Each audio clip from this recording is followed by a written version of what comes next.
Assalamualaikum warahmatullahi wabarakatuh. Segala puji kepada Allah Subhanahu wa Ta'ala yang telah memberikan kesempatan kepada kami untuk membahas mengenai rahasia besar di balik sapi Samiri berbicara. Simak video selengkapnya berikut ini agar mendapatkan ilmu pengetahuan kepada kita semua.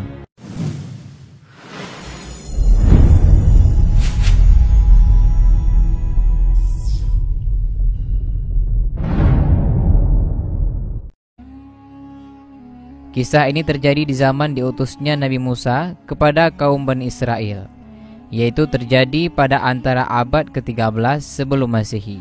Pada suatu hari di negeri Mesir lahirlah dua orang anak laki-laki dari dua keluarga yang berbeda. Mereka diberi nama yang sama, yaitu keduanya bernama Musa. Satunya Musa bin Imran, anak laki-laki satunya lagi diberi nama Musa bin Zafar. Musa bin Imran adalah yang kita kenal sebagai Nabi Musa alaihissalam. Sedangkan Musa bin Zafar adalah Samiri yang akan kita ceritakan di video kali ini. Lalu kenapa dari nama aslinya Musa bin Zafar, tapi orang-orang lebih mengenalnya dengan sebutan Samiri? Itu karena Musa bin Zafar berasal dari sebuah desa bernama Samara, ataupun dalam bahasa Arab dikenal dengan As-Samirah, sama seperti penyebutan Al-Madani. Berarti dia dari Madinah ataupun Al-Makduni yang artinya berasal dari kota Makedonia. Tapi teman-teman, ada riwayat lain yang menyebutkan bahwasanya Samiri ini lahir 100 tahun sebelum diutusnya Nabi Musa. Artinya, Nabi Musa lahir setelah Samiri usianya 100 tahun. Tapi pada intinya, Samiri adalah tokoh yang hidup sezaman dengan Nabi Musa alaihissalam. Tapi di sini kita akan menceritakannya secara bersamaan agar mudah dimengerti. Ketika kedua bayi laki-laki yang bernama Musa ini lahir, rupanya ketika itu terjadi pembunuhan seluruh bayi laki-laki yang lahir. Pokoknya setiap anak keluarga yang melahirkan anak berjenis kelamin laki-laki, pasti dia akan dibunuh. Itu semua karena perintah dari Raja Mesir Fir'aun. Nah, kenapa alasannya Fir'aun melakukan itu? Diriwayatkan dari Abdullah ibnu Abbas dan sahabat yang lain, pada suatu malam, Fir'aun mengalami mimpi buruk. Dalam mimpinya itu dia melihat ada kobaran api besar muncul dari arah Baitul Maqdis. Kemudian kobaran api itu membakar kota Mesir dan seluruh penduduk Mesir. Tapi anehnya teman-teman, kobaran api besar itu sama sekali tidak membakar dan menyentuh orang-orang Bani Israel. Karena merasa terganggu dengan mimpi buruknya, akhirnya Fir'aun memanggil para pembesar kerajaannya dan beberapa tukang sihir. Fir'aun pun menceritakan tentang mimpinya itu kepada mereka. Mereka pun menjawab akan lahir seorang anak laki-laki dari kalangan Bani Israel yang menjadi penyebab akan runtuhnya kerajaanmu. Makanya teman-teman, supaya bayi laki-laki ini tidak menjadi masalah kemudian hari, Fir'aun yang diliputi ketakutan dengan sosok bayi itu akhirnya memerintahkan pasukannya untuk membunuh setiap bayi laki-laki yang lahir dari kaum Bani Israel. Sementara itu jika bayi yang dilahirkan berjenis kelamin perempuan, maka akan dibiarkan hidup. Sungguh Fir'aun telah berbuat sewenang-wenang di bumi dan menjadikan penduduknya berpecah belah. Dia menindas segolongan dari mereka, dia menyembelih anak laki-laki mereka dan membiarkan hidup anak perempuan mereka. Sungguh dia termasuk orang yang berbuat kerusakan. Quran Surah Al-Qasas ayat keempat. Karena takut bayi laki-lakinya dibunuh oleh Fir'aun, bayi Musa bin Imran dihanyutkan ke sungai. Dan atas izin dari Allah Subhanahu wa Ta'ala, bayi itu ditemukan seseorang, kemudian dirawat oleh istri Fir'aun yang terkenal bernama Asiyah binti Muzahim. Tapi bayi laki-laki Musa bin Zafar ataupun yang nantinya akan menjadi Samiri ini tak cukup beruntung. Dia ditinggalkan oleh orang tuanya di sebuah gua.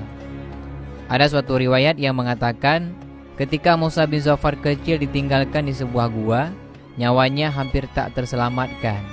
Karena saat itu tak ada orang yang tahu kalau ada seorang bayi laki-laki di dalam sebuah gua. Yang kita tahu, letak gua selalu berada jauh dari perkampungan warga. Tapi teman-teman, pertolongan Allah Subhanahu wa Ta'ala begitu dekat. Ketika tak ada seorang pun yang bisa menyelamatkan Samiri, Allah Subhanahu wa Ta'ala mengutus malaikat Jibril untuk merawat bayi ini. Jibril merawat Samiri hingga besar, hingga hubungan keduanya menjadi begitu dekat. Tahun berganti tahun, Samiri pun tumbuh menjadi seorang yang tertutup. Dia lebih senang menyendiri daripada harus bersosialisasi. Ketika terjadi mukjizat besar Nabi Musa, yaitu ketika terjadi peristiwa terbelahnya Laut Merah. Ketika kaum Bani Israel tengah melintasi laut yang terbelah itu untuk menuju tanah yang dijanjikan, yaitu Baitul Maqdis, di belakang sana ada Fir'aun dan bala tentaranya yang mengejar, dengan diiringi malaikat Jibril yang menunggangi kuda. Dikisahkan, Samiri ini melihat bekas pijakan kaki malaikat Jibril yang melintasi Laut Merah itu berubah menjadi tanaman hijau. Maka Samiri pun mengambil tanah bekas pijakan Jibril. Kemudian dia menyimpannya. Dan menurut beberapa riwayat, bahwasanya hanya Samirilah yang bisa melihat malaikat Jibril ketika itu. Sementara itu kaum Bani Israel yang lain tidak bisa. Bahkan mereka tidak mengetahui saat itu tentang keberadaan malaikat Jibril. Hal ini dikarenakan karena Samiri ini telah dirawat oleh malaikat Jibril sejak dia masih bayi. Ketika rombongan Musa dalam perjalanan menuju Baitul Maqdis, mereka sempat singgah di sebuah desa kecil. Masyarakat ini bukan menyembah Allah Subhanahu wa Ta'ala sebagai Tuhannya. Mereka malahan menyembah patung anak sapi. Nah, melihat masyarakat desa yang menyembah patung anak sapi itu, kaum Bani Israel ini justru meminta Musa untuk membuatkan sebuah patung seperti mereka.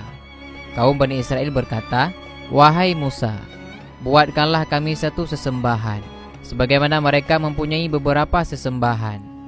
Sejak saat itulah kekaguman Samiri pada berhala patung anak sapi semakin membutakan mata hatinya. Dia berencana suatu hari nanti mau membuat berhala anak sapi, biar kaum Bani Israel bisa menyembahnya. Pada suatu hari, ia memiliki kesempatan untuk menjalankan rencananya tersebut. Diceritakan Nabi Musa pergi ke Bukit Tursina dengan tujuan mendapatkan wahyu Taurat dari Allah Subhanahu wa Ta'ala.